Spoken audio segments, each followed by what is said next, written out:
Yay.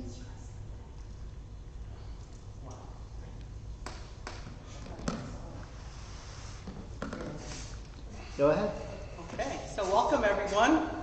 Yay. Yay. Yay. Move over that way so I can see you. Okay.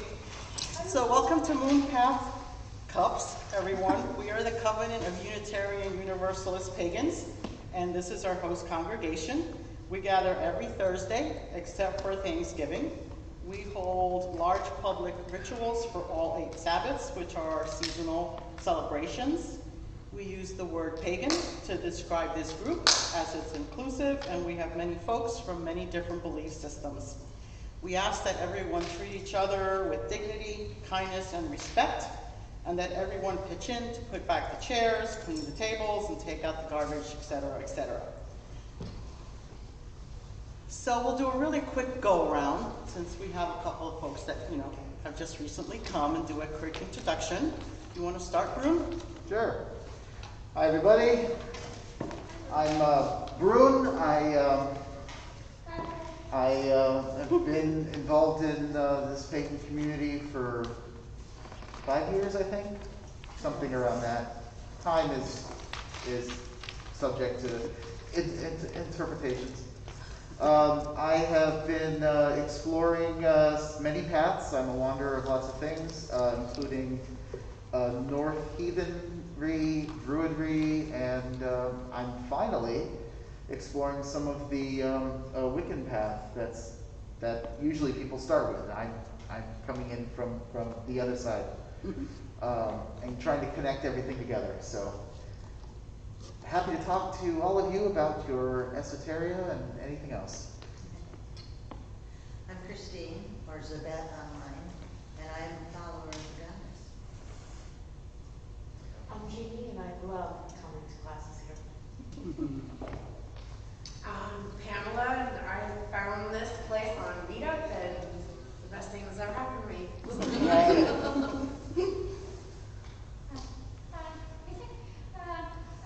I'm Lucia, and I'm a witch, follower of the goddess.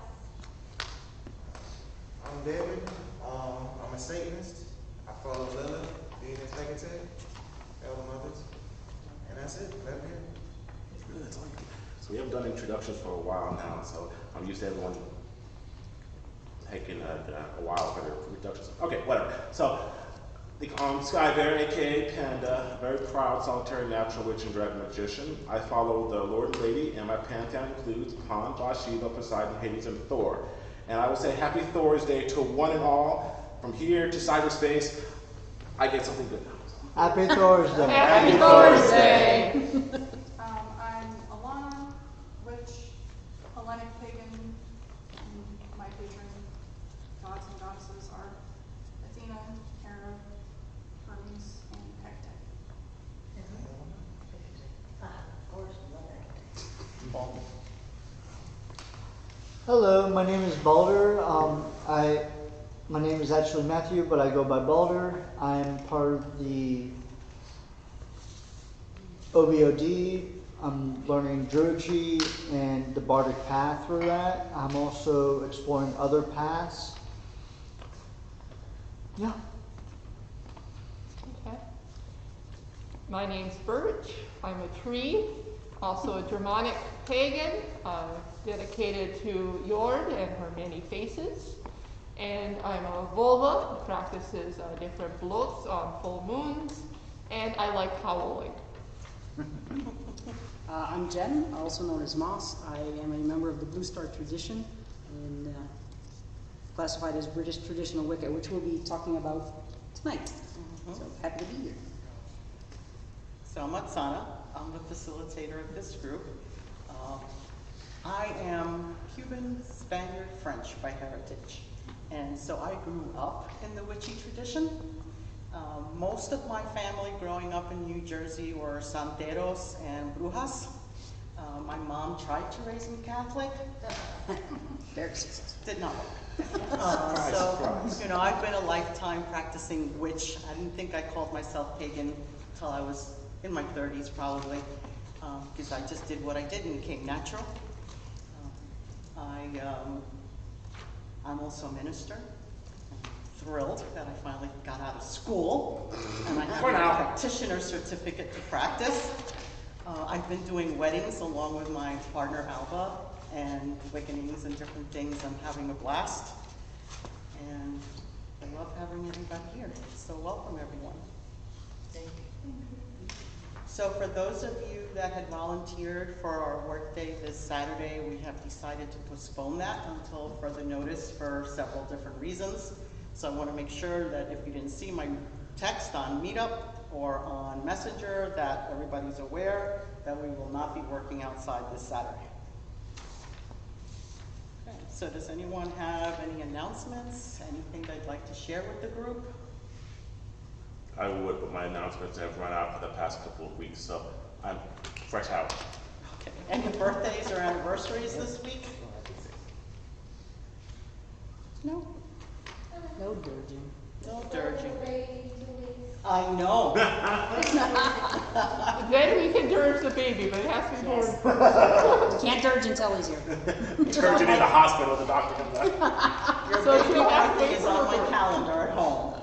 27 at 5:30 in the morning. Yay. Whoa, 5:30 in the morning. Yeah. Whew. How come so early? Early bird catches the worm. Yeah, but that's kind Or of the baby. Get it over with. Let Or the the baby. baby. Yeah, get it over with. That's That's right. right. She's just ready. It's not a Band-Aid. So the kid's ready for the birthday So you party. have to be there at 5:30. Get signed in and all that stuff, and get Yes. prepared. Don't worry if you're paying this. I'll be okay. I know. So Birch is going to go ahead and let us know what's coming up in the next several weeks.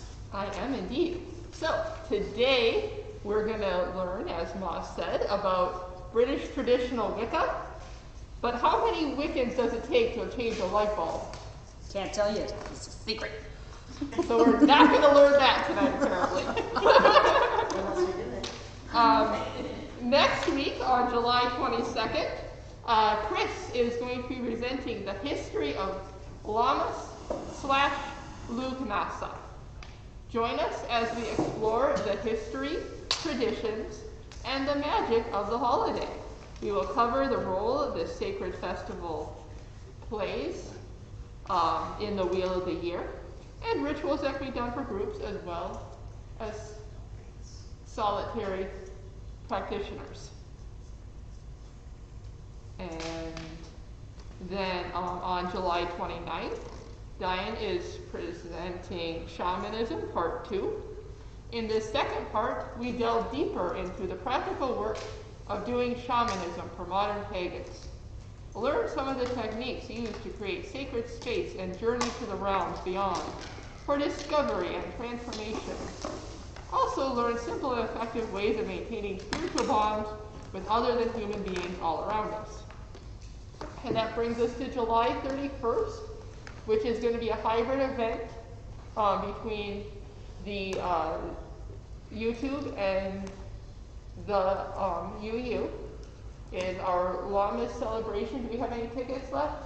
Yes. We do have tickets left. If anyone wants to attend in person and doesn't have a ticket yet, doors will be opening at 5 p.m. and the ritual starts at 7:30. We're going to have about 3 to 6 vendors in the sanctuary, and then you can purchase a light dinner meal and cold drinks.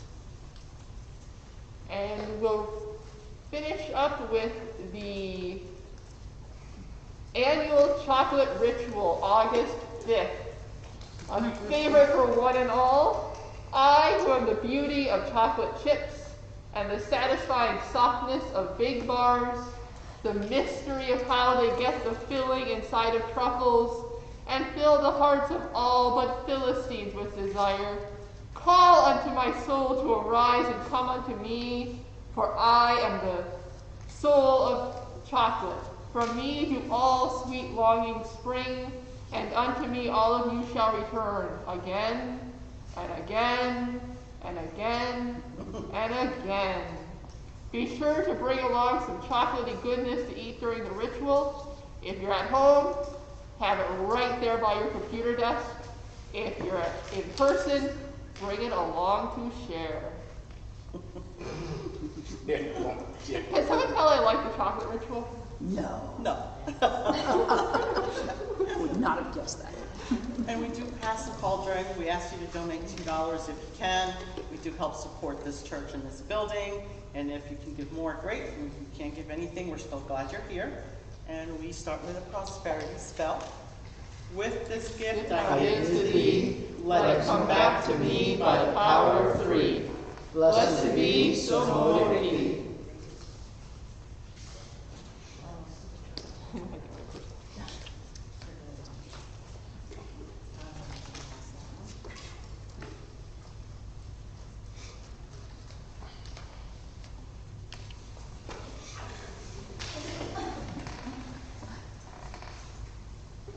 Do you guys have a place for people who want to do digital? Like Venmo, Cash App, Zelle? We do have a PayPal under Cups. Okay.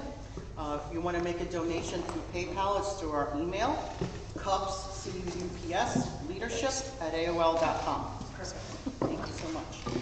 And Alana is now going to come forward and open our circle.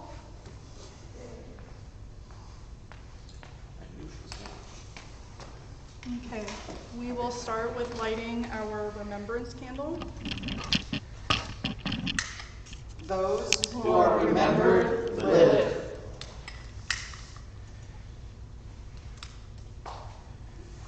Great, and now we will open the circle with our healing and circle candles.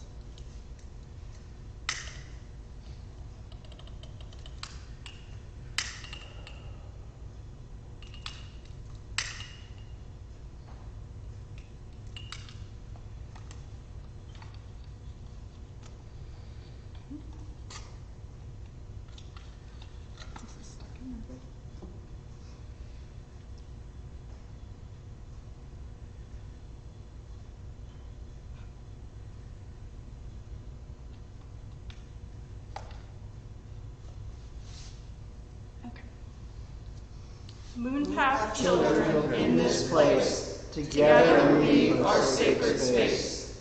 Mirth and magic call us here. Joined in love, we banish fear. Light This candle, burn it bright. Push now back the walls of night. the Flame inside us set to glow. Fan it fast and watch it grow. We meet together once each week. Answers, questions, friends we seek. Life and meaning, frown and grin. What we seek is found within. Blessed be, so mote it be. Card carrying, broom riding, cauldron stirring witch. And then follow this with our healing circle, which Birch is going to lead us in tonight. So everyone, sit back comfortably in your chairs. Put your feet flat on the floor in front of you. Take a deep breath and just feel all the tension leave your shoulders, your legs, your back. Take another deep breath in, hold it for a moment, and let it out. Feel yourself relaxing more and more as you take another deep breath in, and let it out. Now you're relaxed. Feel your feet flat on the floor, and feel your feet stretching down like roots, down to the Mother Earth below you. The Mother Earth, who is our source of life, of energy, of healing, of everything that we are. And just reach down to where all that healing white energy lies inside the earth, and let it pull up through you, through your feet, through your roots, and just take all the energy that you need for yourself. And as you continue to draw that energy, you feel it expanding, spreading around you like a white curtain of energy, and it gets little ball of energy in the center. It gets brighter and brighter, spinning faster and faster, And as it spins, it continues to grow and grow until it pushes up against you. And that's your cue. Raise it above your head, your hands above your head. Lift that energy out to wherever, whoever, and wherever it's needed most. And you can speak their names out loud or in your heart. And on the count of 3, Ren. Karen, Roseanne, David Zill. Just feel it. And then on the count of 3, we're going to break and clap and send this energy to everyone who needs it. 1, 2, 3. Blessed be, so mote it be. Blessed be, so mote it be.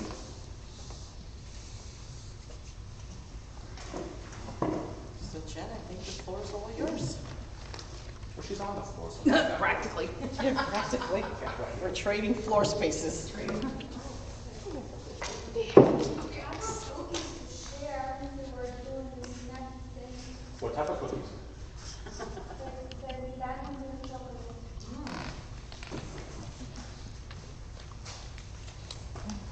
So, Panda's getting cookies.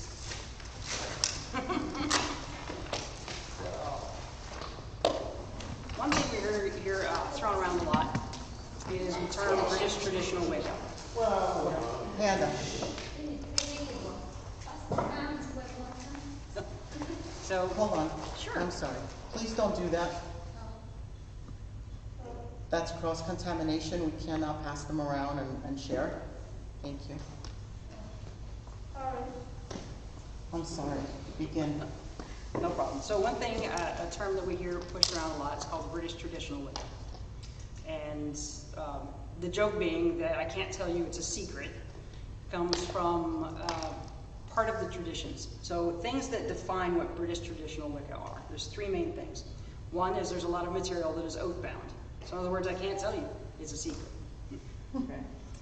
It's an initiatory practice, meaning that one of the core beliefs is that it takes a witch to make a witch.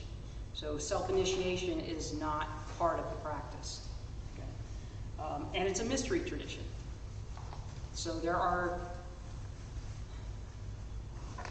mysteries within every tradition that everyone experiences differently. And this is where oath-bound material comes into this very heavily. If you think about it in the terms that when you go to see a new movie, right? A new movie comes out and, ooh, I want to go see it. And it's the premiere and everybody wants to go and you go see it. And then everybody starts giving you little spoilers, right? And you're like, oh, it's not going to be as much fun anymore. That's because that movie, up to that point, was a mystery.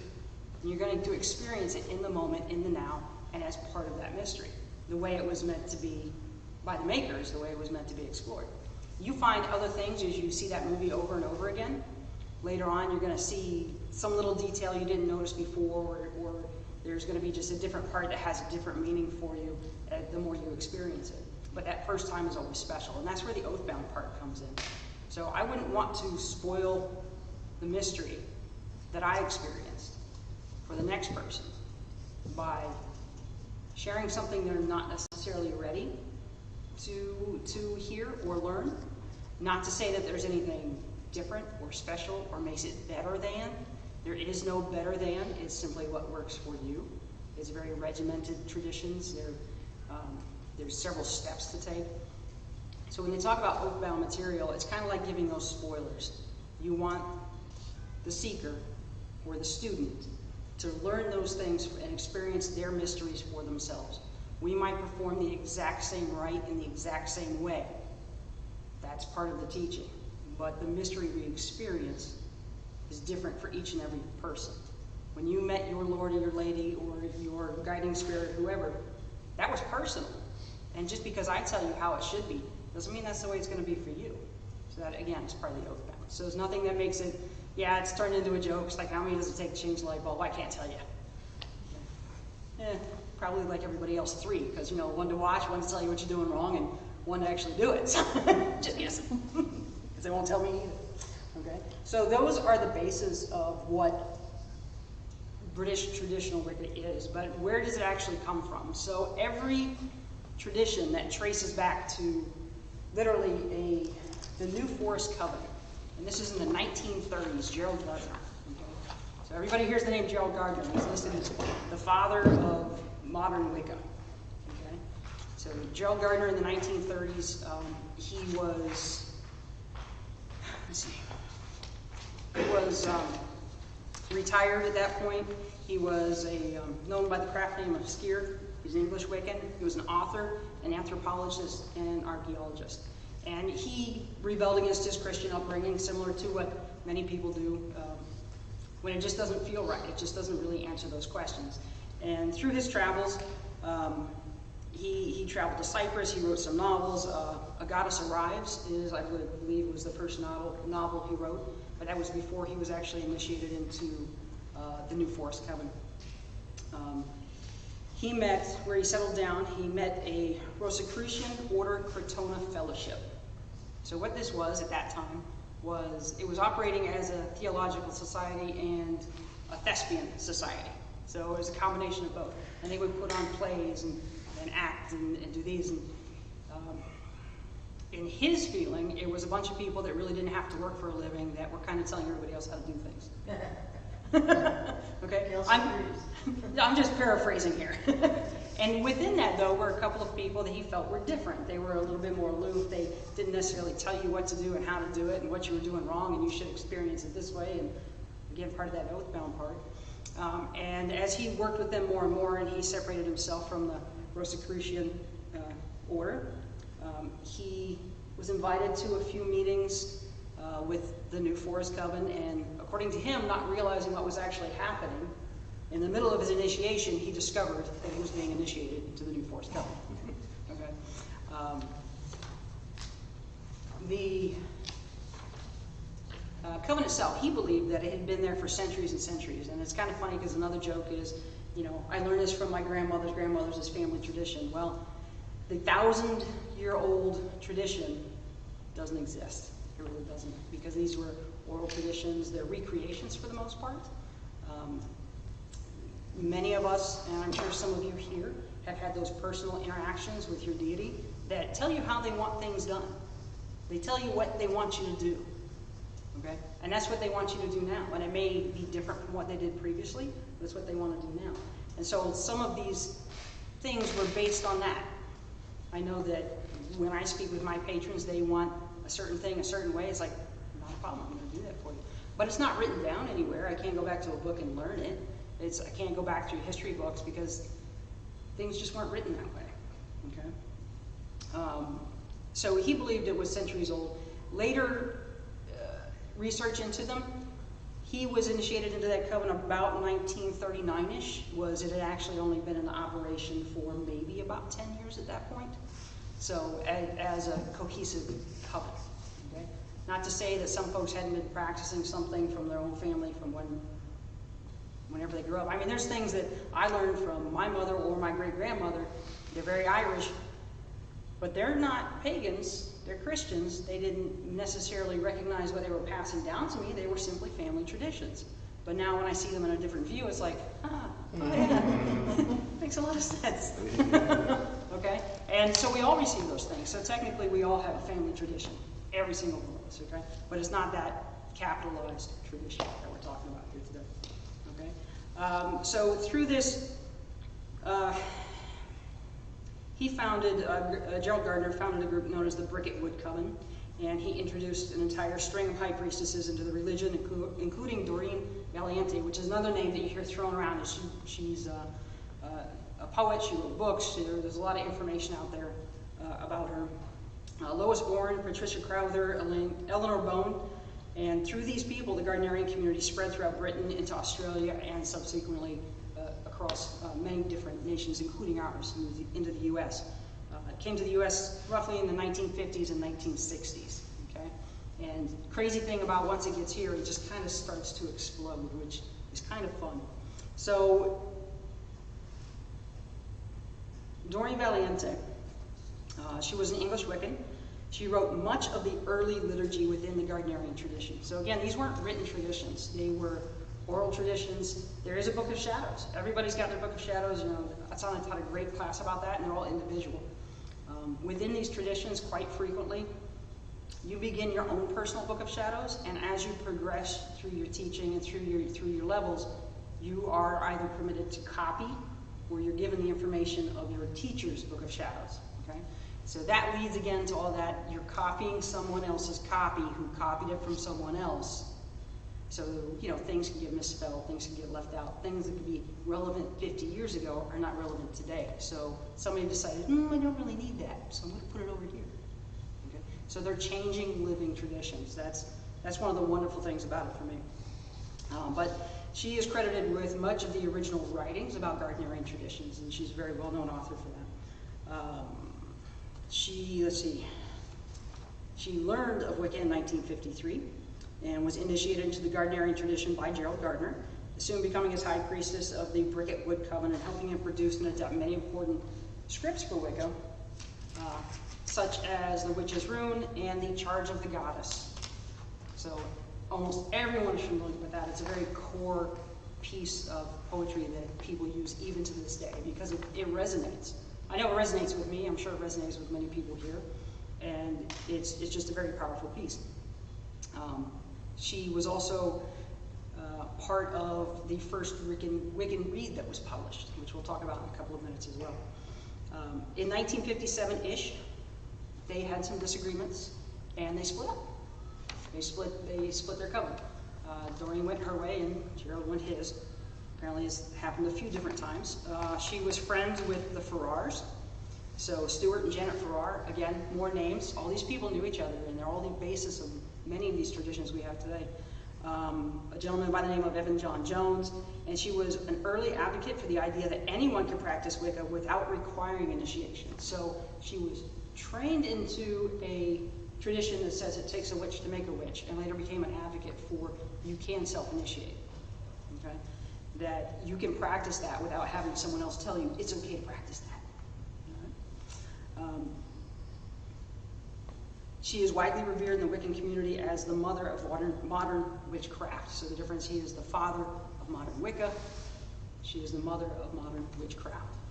Two slightly different things. So at the end of the day, what really is a Gardnerian? So this is the first, what you would call the first British tradition that came about.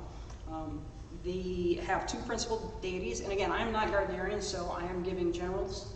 I'm just telling you what research you can find on the web and out there, and you start reading, and there's a lot of information out there. But two principal deities being the Horn God and the Mother Goddess, for which individual names are used within Coven. I know the names I use, you know the names you use. Again, it's individual. It goes back to that oath-bound material because it's a special part of their experience of mystery. Okay? The core ethical guidelines, which they have two, of course, is one being the Wiccan Read, or the Read, okay? And just in case, here we're going to have a little sidebar. So the Read starts with, abide the Wiccan laws we must, in perfect love and perfect trust. Live and let live, fairly take and fairly give. Cast the circle thrice about to keep the evil spirits out. Divine the spell every time, let the spell be spake in rhyme. Soft of eye and light of touch, speak little, listen much. Deosil go by the waxing moon, chanting out the witch's rune.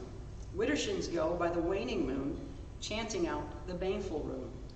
When the lady's moon is new, kiss the hand to her, times two. When the moon rides at her peak, then your heart's desires seek. Heed the north wind's mighty gale, lock the door and drop the sail. When the wind comes from the south, love will kiss thee on the mouth. When the winds blow from the west, departed souls will have no rest. And when the winds blow from the east, expect the new and set the feast. 9 woods in the cauldron go, burn them fast and burn them slow. Elder be, ye ladies' tree, burn it not, or cursed you'll be. When the wheel begins to turn, let the Beltane fires burn. When the wheel has turned to Yule, light the log, and the horned one rules. Heed ye flower, bush, and tree, by the lady, blessed be. Where the rippling waters go, cast a stone, and truth you'll know. When ye have a true need, hearken not to others' greed.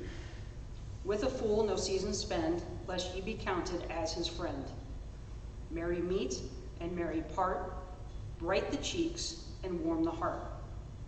Mind the threefold law you should, 3 times bad and 3 times good.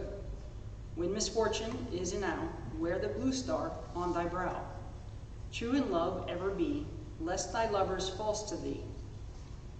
8 words the Wiccan reed fulfill, and ye harm none, do what ye will. So of course the most famous line being the last line.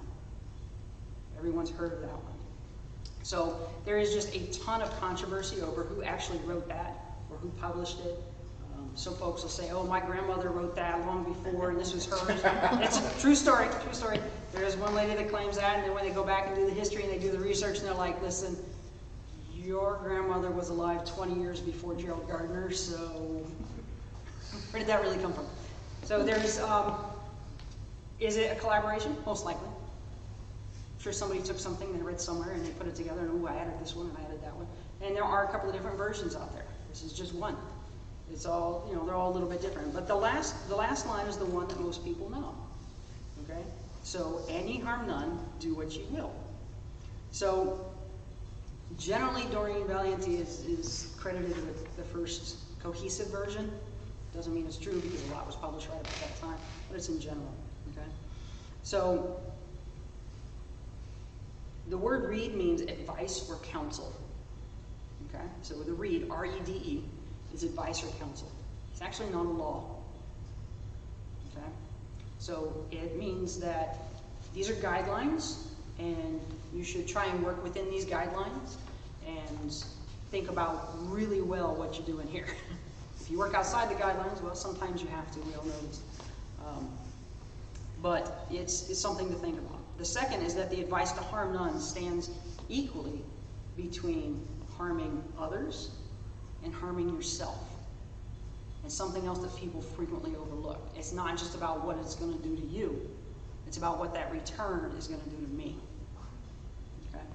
So there are times when, for the greater good, maybe we do have to work outside that bound, and we do have to do something that will cause harm and will reflect. And as a close friend of mine said recently, is like, well, that's the time you step up and you do what you know is good for the greater good and take your lumps. Yeah. Just take your lumps. Okay? It happens. Right? But at the end of the day, that was also for the greater good. So I'm going to assume those lumps are going to change a little bit. So that's my thought. Anyway. So some other things that are equally important is that Gardnerian Wiccan teachings stand firm against coercion, okay, and for informed consent. A couple of different things. And nobody is taking their 3-year-old child or their 8-year-old child and baptizing them into a lifelong religion and requiring them to live a certain way. It's about informed consent. Okay? There's no proselytizing. Nobody's going to stand on the street corner and hold up the sign and say, "The hard one wants you now!" Repent! It's not going to happen. Can you imagine? I know, the whole thing that would just cause right there, totally different. But it's not going to happen. There's no proselytizing, okay? You have to seek. You have to seek these people out. You have to look for this. It can be difficult. It can be not easy. Trust me, the groups are there. And you know what? You have to ask them for training. And you have to spend a little bit of time with them. And sometimes even when you do that, that answer is still going to be no.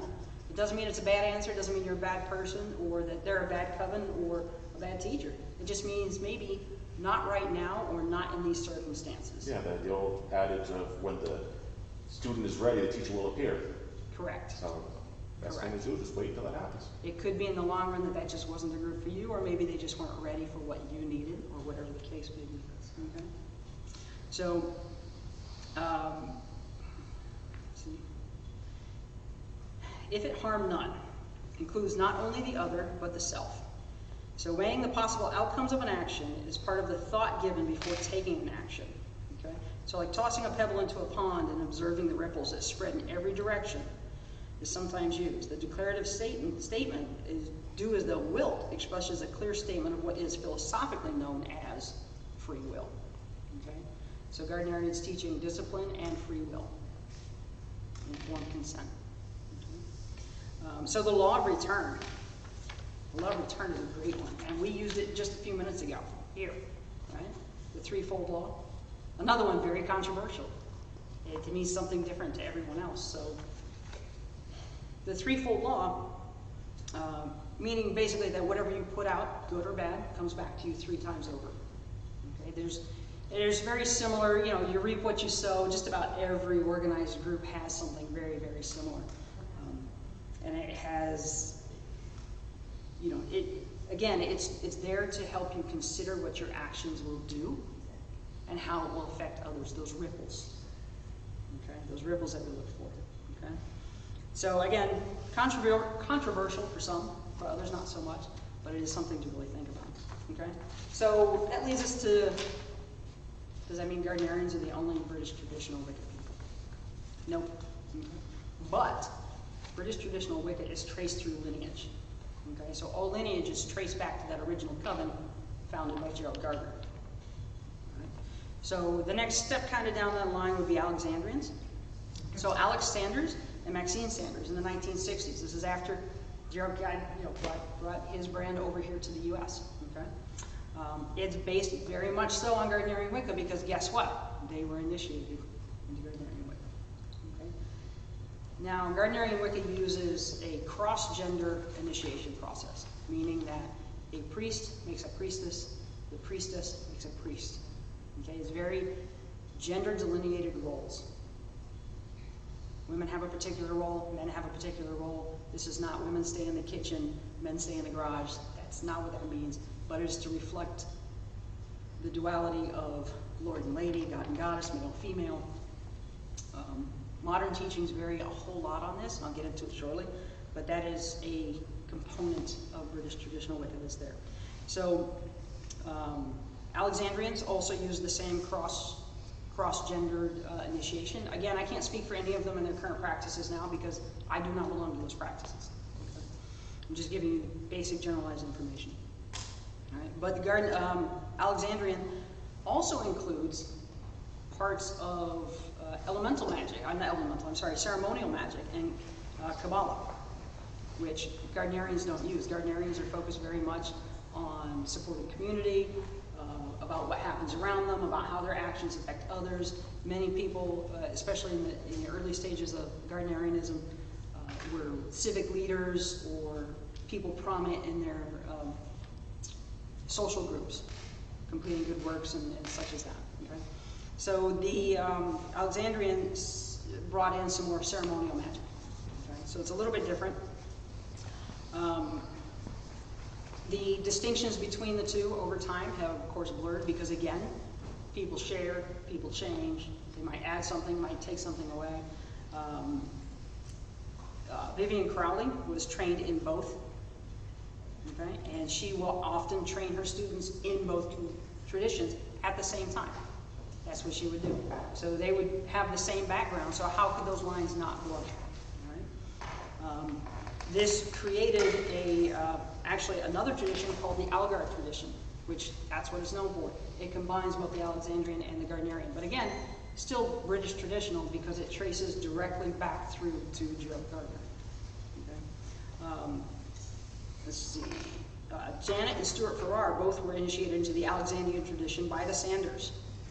They describe themselves as having left the tradition after the release of their book, 8 Sabbaths for Witches, and they were later referred to as Reformed Alexandrians. They did not call themselves that, that's what they're referred to. And I'm going to butcher this word because it's got a whole bunch of, just not a lot of vowels in it. So, Chthonii, I can't even say it. I'm going to spell it. Chthonioi, Alexandrianism. Okay? It was a major influence of additional, did I hear you say it? Chthonian? Thank you. I think you're right. Something like that. Okay. So, and they were a major influence on others, mostly actually Blue Star and Odyssean Wicca.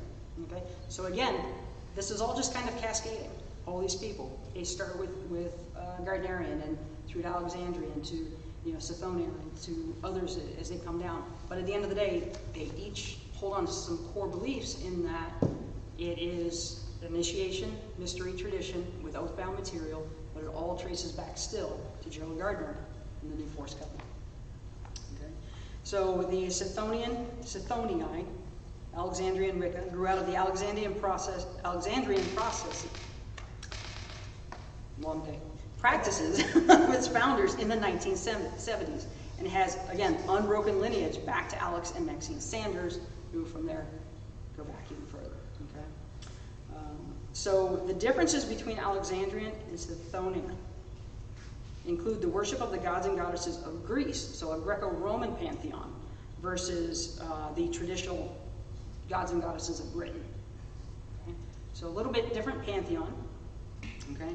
The standard initiation practice is a cross-sex initiation, female to male to female, but Chthonii also accepts valid same-sex initiations and is quoted from their statement of identity. Some branches of the Chthonii Alexandrian have incorporated same-sex initiations as a way of acknowledging the importance and validity of inner contacts and true connection to the divine regardless of physical sex.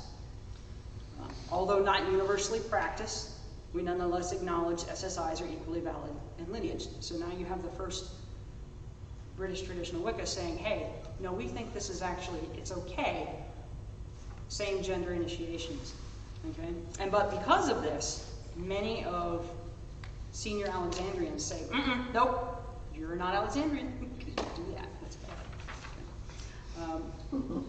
But again, times change, people change, we add things, we take things away, perceptions change.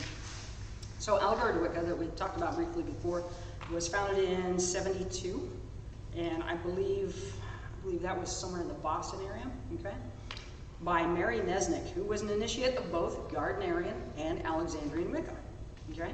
It was her attempt to fuse the two traditions, and the odd thing about this is Eddie Buzinski, which some folks might recognize the name, some might not, was actually turned down for initiation because he was gay. She said, nope, you can't practice this. Okay, so he went on to found, again, another side note, he was a Wiccan and an archaeologist. He formed two separate traditions. He was a Welsh traditionalist and also the Minoan Brotherhood. Some folks are more familiar with the Minoan Brotherhood.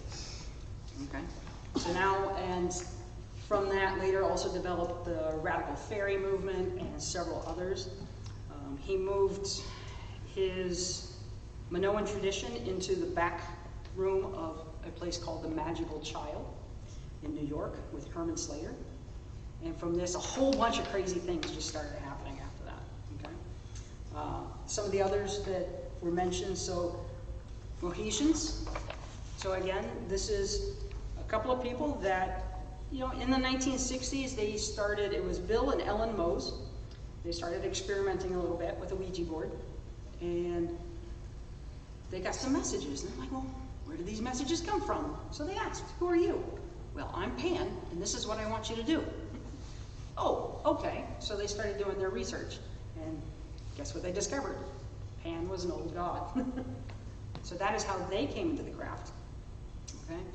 They had been completely ignorant, according to them, up until that point. And they began searching for people through the Midwest and eventually went to California, a place where a whole bunch of those Gardnerians and Alexandrians were at. Okay? And they ended up hanging out with some of those folks who were initiated into those traditions. Again, a little bit of a schism on how things should be done, or we think it should be a little bit different, and they split off and they developed their own tradition. And this is back in a time where people and they lived in the Midwest for a good minute, and this is back in a time when people in the post office would decide whether or not you actually got your mail, because, you know, if it came from the pagan way, oh, no, you can't put, that's bad. We're just gonna hide that, and it's not gonna go to your mailbox. So these things actually happen. These things truly did happen. Not so much so today, because they really don't have time to read where the mail's coming from, because they're too busy and it's a machine that sorts it in. But these things do still happen. We experience them all the time. Okay. So again, they trace that lineage back through their training, back to those same Alexandrian, back to Gardnerians. So again, all related, and they follow some of the same traditions. And that's going to lead us to my particular flavor of British Traditional Wicca, which is Blue Star. And this one I can talk about a little bit more freely because I experience it and I know it. So it was developed by Frank Dufner and Zipporah Katz. Okay? So Frank began his interest, oh, guess what, in California, about 1969. Okay? After reading an article about witchcraft, which eventually led him to places like New York and Pennsylvania. And he started his formal training in the American Welsh tradition. And guess what? Up there in New York, he met Eddie Basinski, Herman Slater, Margot Adler, and advanced his training through both Alexandrian and Gardnerian lines. Okay? I can trace my lineage back, my initiator to his initiator. Again, still using cross-gendered initiations. And when I first joined Blue Star, I was asking some questions. Well, what do you mean? I can't.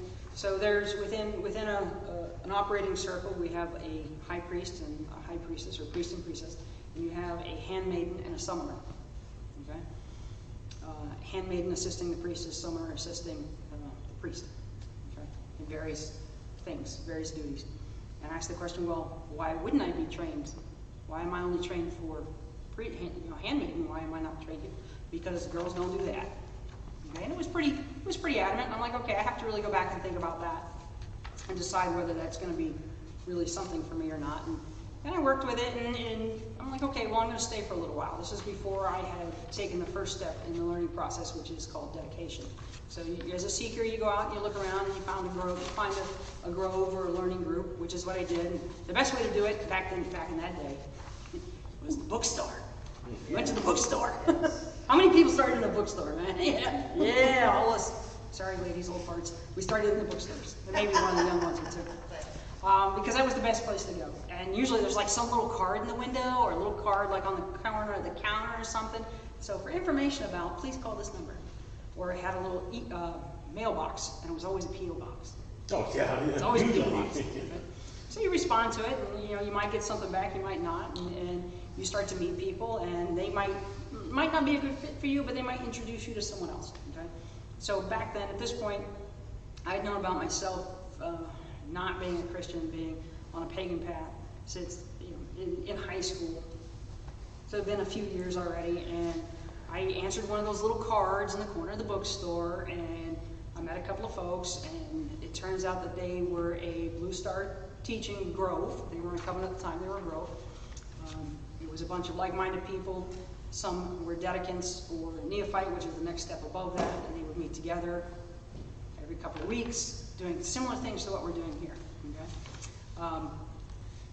So I was at that stage. It was before I had to ask for dedication to this particular tradition. I'm like, you know what? I'm going to work with it for a little while because these are the people I know, and we were a little bit backwoodsy there. I was in Naples, Florida, of all places, so I know, right? So it was a little backwoodsy, so you didn't get to meet a bunch of folks. So you talk to the folks you know. I'm like, okay, well, we'll just see what happens. So I kept going, and the further I got in, I'm like, well, this style of worship worked for me. I didn't agree with some parts of it, but sometimes those things happen in our life. Didn't agree with some parts, but the style worked for me. And luckily enough, I had a teacher that was flexible enough that he's like, listen, okay, I know you're not supposed to perform that role, but there's only 3 of us and 2 of you are girls, so somebody has to perform that role, so I'm gonna let you do it. So, you start to learn a little bit here, and the great thing is being living traditions that change as time goes. I know, so the Alexandrians had already accepted it. Blue Star over the years has changed. It wasn't easy. There's a lot of controversy sometimes. I'm leaving, I'm out. Or you're just wrong. So a lot of fighting back and forth. So you've seen those kinds of things happen. But at the end of the day, it is now much more widely accepted. Same-sex initiations.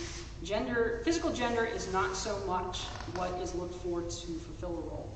It's about your own personal polarities and what you can bring to the table.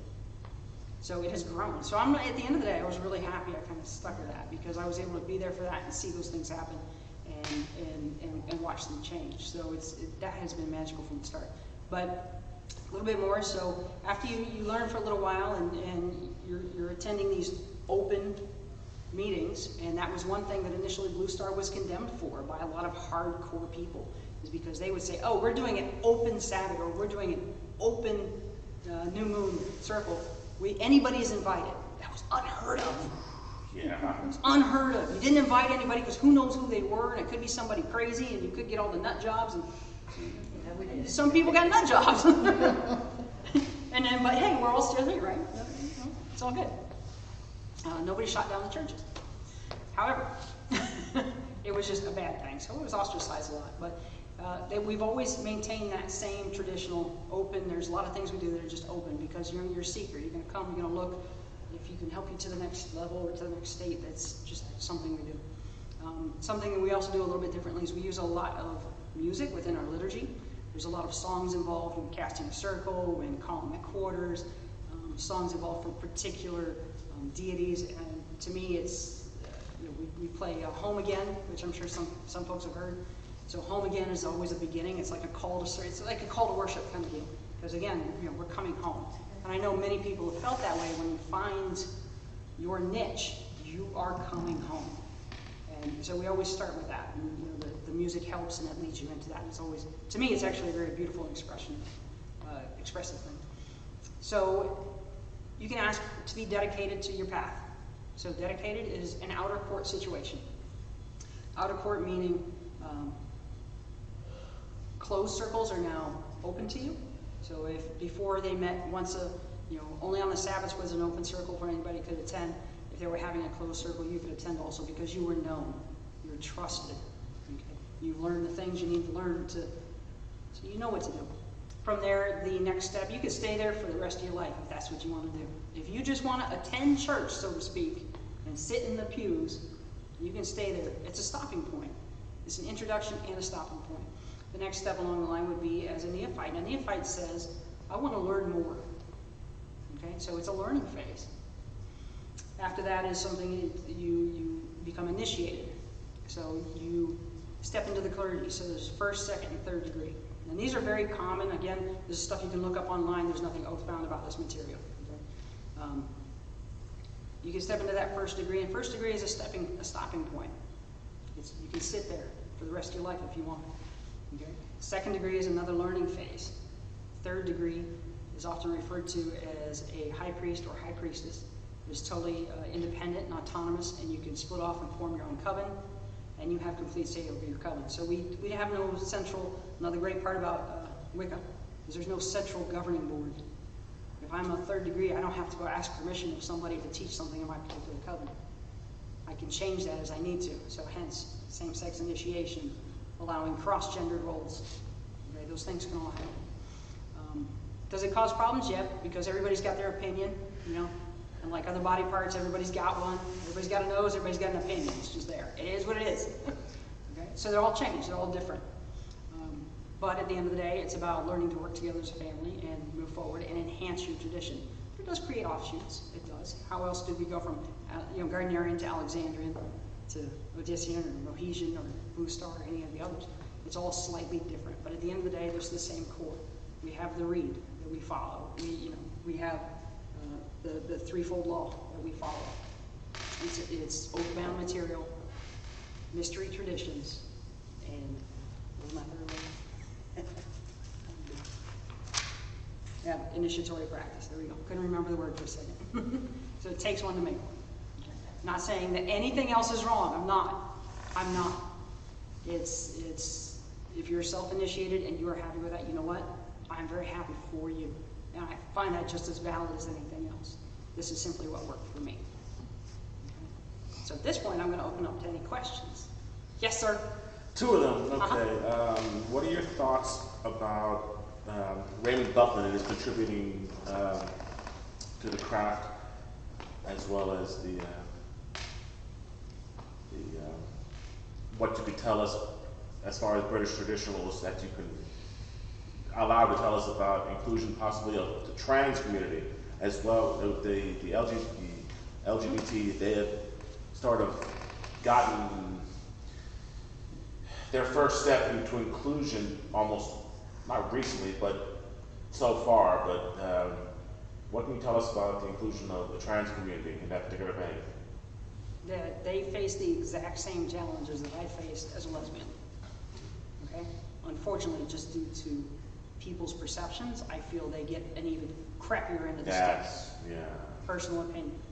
I know several. I know some within my tradition. I know some within others. They have fought very hard for where, in their personal lives to be their own true self, and they have found their home. Me personally, and again, nothing about that is oath-bound, nothing. So me personally, I'd welcome anybody. Yeah. It's got nothing to do with the the bits you were born with, as some folks like to say. It's got nothing to do with the bits you were born with. Has to do with you. Exactly, it has to do with everything that's in there. Yeah. It's how you present yourself as a person. Are you a true and honorable person?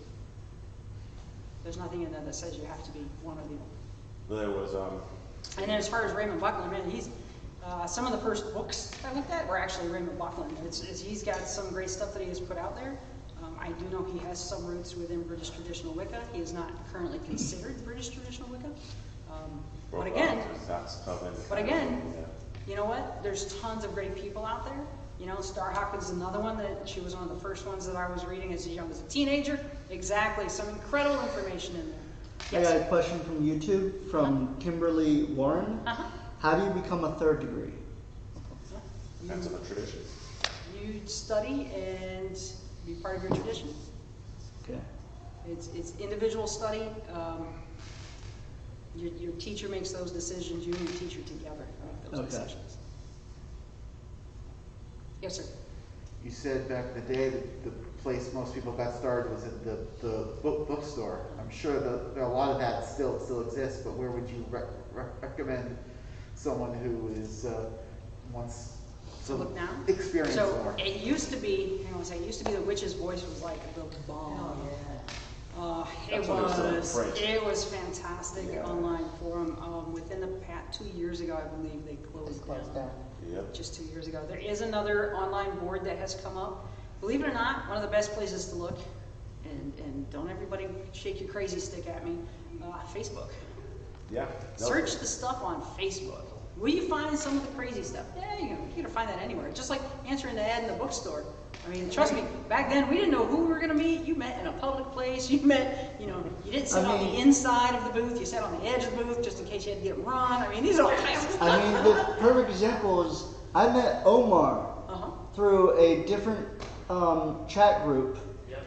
And the first place that we met was, thankfully, it was in February, so we met at the FLARP. There you go. Florida. That's a great place to meet people. Yeah. Yeah, we met at the Florida Renaissance Fair. It's a great place. You'll find a ton of people there. Some of them even advertise are going to be there. And that's how I found my first book. Yes. I would also suggest TikTok, believe it or not. Okay, TikTok. I mean, I don't use it, but thank you. Meetup. I'm helpless with that, with TikTok and stuff like that. Yes, sir? I was going to say also on like YouTube and such too. You know, and then that's actually how I contacted Matthew. I saw a video on YouTube, went to the chat, and we started talking, and he's like, "I'm going to Renaissance Fair," and I'm like, "Oh really?" He's like, "Which one?"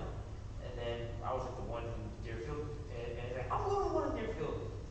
And again, he's right. That's how we met. And that's how you were. Yeah. Exactly. So that's some of the best ways. I mean, there's a ton of Facebook groups out there. If you're interested in the Celtic line, there's one, the Celtic Polytheists is a group on there. There's tons of information that goes through there. It's fantastic stuff. There are some that are closed. I'm sorry? All pagans, Norse, and heathens.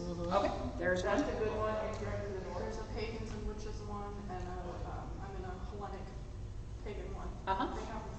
Do you have a suggestion or anybody have any tips or advices for people out there who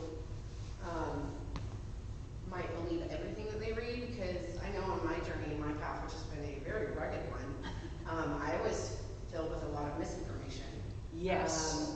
And sometimes it's not always easy to discern between fact and fiction when it comes to a mythical practice that is filled with so much mystery. You really kind of like, is there any advice that anybody has to be able to lead through the trenches of that? Well, I think that with a lot of people, this is like. You have to speak this way for the camera. Oh, that's what camera? Well, tell you what. So basically, I mean, similar to what he was going to say, similar to what he was going to say, I'm sure, is if it feels funky, it's probably funky. That's number one. So you got to listen to hear. You got to listen to hear. Ask for discernment. Yes, ask for discernment. Something else that is another big deal is if somebody says, send me PayPal for $30 and I'll send you my Book of Shadows, guess what? No. Run the other way. Run hard. Okay? Send it to the African prince on the email. Yes, yeah, probably signed African Prince on the email, but yes. I wanted to Yeah. collaborate on that. I read a lot. I'm a book hoarder. And I don't think it's misinformation. It's just like I said, people that they write something because that's what they believe. Right. Not necessarily it's what you want. So it's whatever sticks to you, and if you feel comfortable doing that or not. You take it. And yeah, you don't have to take the whole book. You Right, take just those pieces and few pieces, and then you make your own book with. Take what you need. And look at the sources. Yeah. If they're citing a blog, that's citing another blog, that's citing another blog. Yeah. Yes. Yeah. And you can't get down to a primary, or even secondary source, then that You is, lost me that when is you suspect. direct it somewhere else. Like, Yeah. Yeah. Yeah, once again, Dude, page yeah, through go ahead, David. book Was is it Linda Crowley? Yeah. That was- Crowley? Yeah, was she in relation to Alistair Crowley? No. Not to my knowledge. I could be wrong, but not to my knowledge. Although Gardner did have quite a few interactions with Aleister Crowley, and there was some sharing in there. So some of what Gardner originally wrote that was changed a little bit by Doreen Valiente. So again, changes, because he was involved with Aleister before he was involved with Doreen. So some of that stuff changes, but there was some cross-sharing in there. So yeah, it's interesting. It's all, Well, at the end of the day, it's all intertwined. It's At the end of the day, live, it so is. it's always gonna mutate and grow and Yes. change. It's gonna. It's live, correct. It is a live, living thing. So when people say, this isn't a dead, and hopefully not to offend anyone, this is not a dead book that was written by a bunch of guys 1,000 years ago. This is a living, ongoing thing. That's why we don't really necessarily have written traditions, okay? They change and they adapt, and if it works for you, great, and if, so for Alexandrians, one thing is they kind of do that, if it works, use it. Okay, so they're a little bit more eclectic than, say, a Gardnerian would be. So if it works, use it, take that and go with it. Okay, and if it doesn't work, put it on the side of the road. It might work for somebody else. Yes, Birch? Are the Sea Priestess and those books considered part of British Traditional Wicca? Dion's Fortune? Or are they? I really couldn't answer to that because I haven't read them, I haven't experienced them. Okay. So I wouldn't say for certain. Again, there's Doreen Valiente, she wrote a lot of stuff. The Ferrars wrote a lot of stuff. That doesn't necessarily mean that it belongs to British Traditional Wicca because, again, things change. They move on. They change their path because there was something they didn't agree with. So it all changes and all mutates. So the only reason I can't really answer that question is because I haven't experienced it myself. So I don't know. Flat out don't know. Yes. What does the word Wicca mean like that? So Wicca. So there's a little bit of debate. So the oldest meaning, Wicca, was a male witch, basically. Probably W-I-C-C-E. yeah. Wicca, I think. Wicca was the female equivalent I heard it was. of Old English, the Old English meanings. Old English meanings, because again, you have to remember this all traces back through to the New Forest Coven. So this is in England. This is, you're talking about, Brittany and such. So that's where those words come from. The meanings have changed, just like if you check out Webster, the meanings have changed. Some I people got will tell another you it means question the from wise. YouTube. Yes. Also from Kimberly. Uh-huh. Is there a place to find in-person groups for our particular path? I know Witchbox was a thing, but it's no longer. It's how she found CUUPs. So she was curious if there was other ways. Yes. So again, one of the best ways is I think Amber and Jet has actually folded also.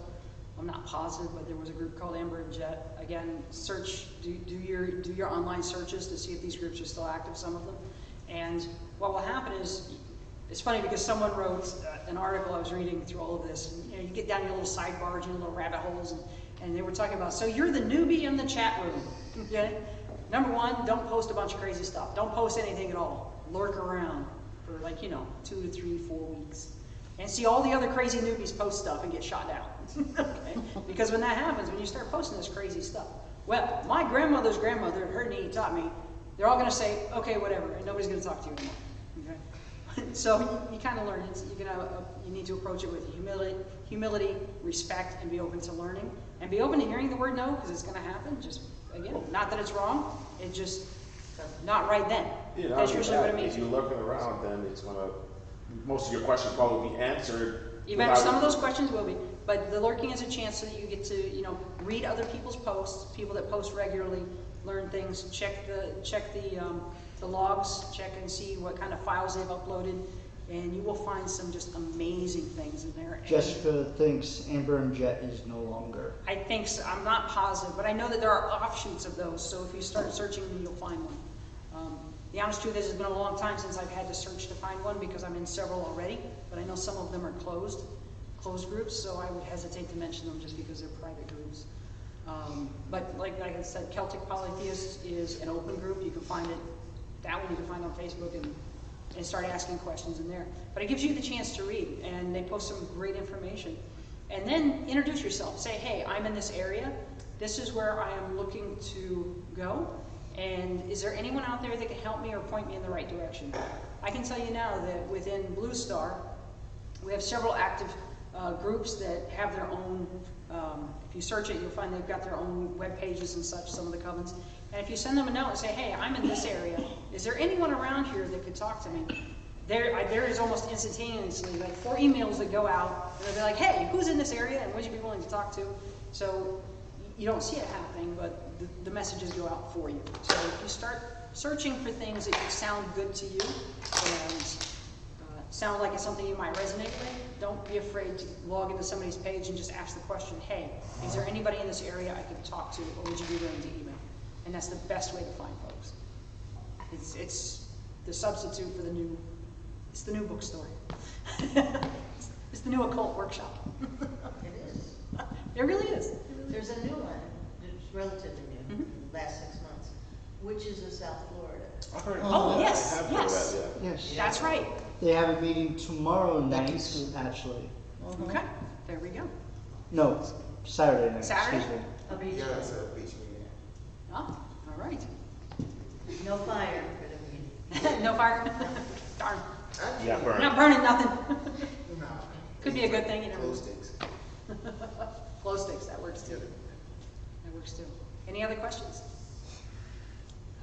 And also too, I mean, you can put my email.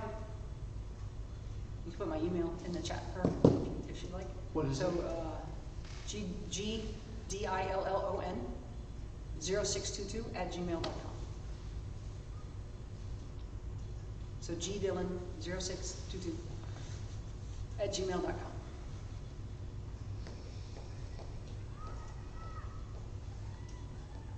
And if she wants some more specifics, I'll be happy to email her.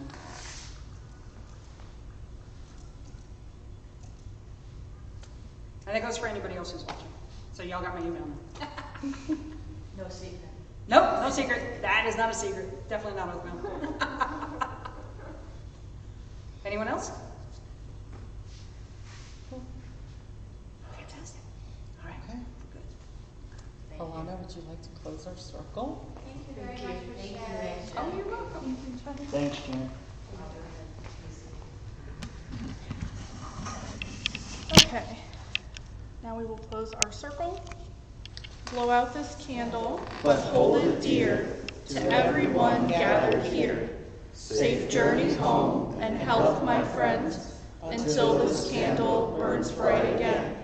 Merry meet, merry part, and merry meet again.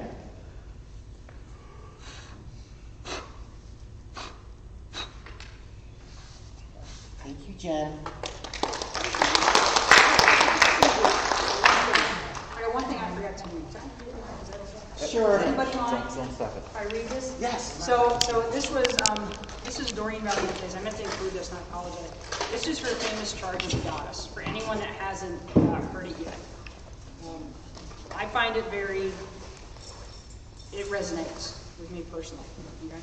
So listen to the words of the Great Mother, who was of old called Artemis, Astarte, Diana, Melusine, Aphrodite, Caradwin, Dana, Ariana, Isis, Breed, and by many other names. Whenever ye have need of anything, once in a month, And better it be when the moon be full. Then ye shall assemble in some secret place, and adore the spirit of me, who am queen of all witcheries. There shall ye assemble, ye who are fain to learn all sorcery, yet have not yet won its deepest secrets. To these will I teach things that are yet unknown. And ye shall be free from slavery, and as a sign that ye are really free, ye shall be naked in your eyes. And ye shall dance, sing, feast, and make music and love, all in my praise. For mine is the ecstasy of the Spirit, and mine also is joy on earth. For my law is love unto all beings. Keep pure your highest ideal. Strive ever toward it. Let not stop you or turn you aside. For mine is the secret door which opens upon the land of youth, and mine is the cup of wine of life and the cauldron of cherubim, which is the holy grail of immortality. I am the gracious goddess who gives the gift of joy unto the heart. Upon earth I give the knowledge of the Spirit eternal, and beyond death I give peace and freedom and reunion with those who have gone before. Nor do I demand sacrifice, for behold, I am the mother of all living, and my love is poured out upon the earth.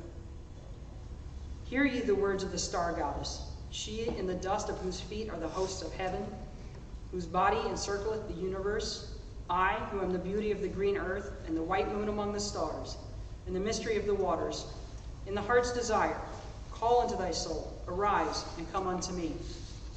For I am the soul of nature, who gives life to the universe. From me all things proceed, and unto me must all things return. And before my face, beloved of gods and mortals, thine inmost divine self shall be unfolded in the rapture of infinite joy.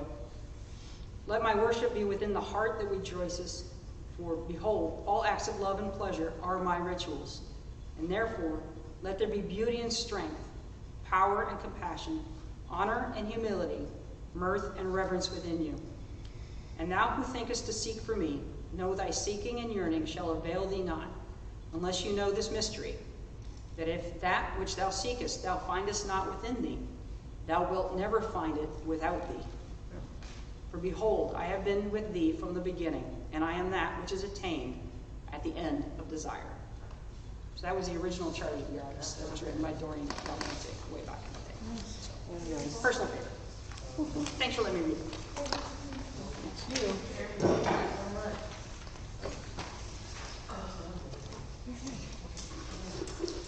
Keith, how do you feel the people of measuring tape? What did you use it for today? Measuring the project. I'm just making sure that she's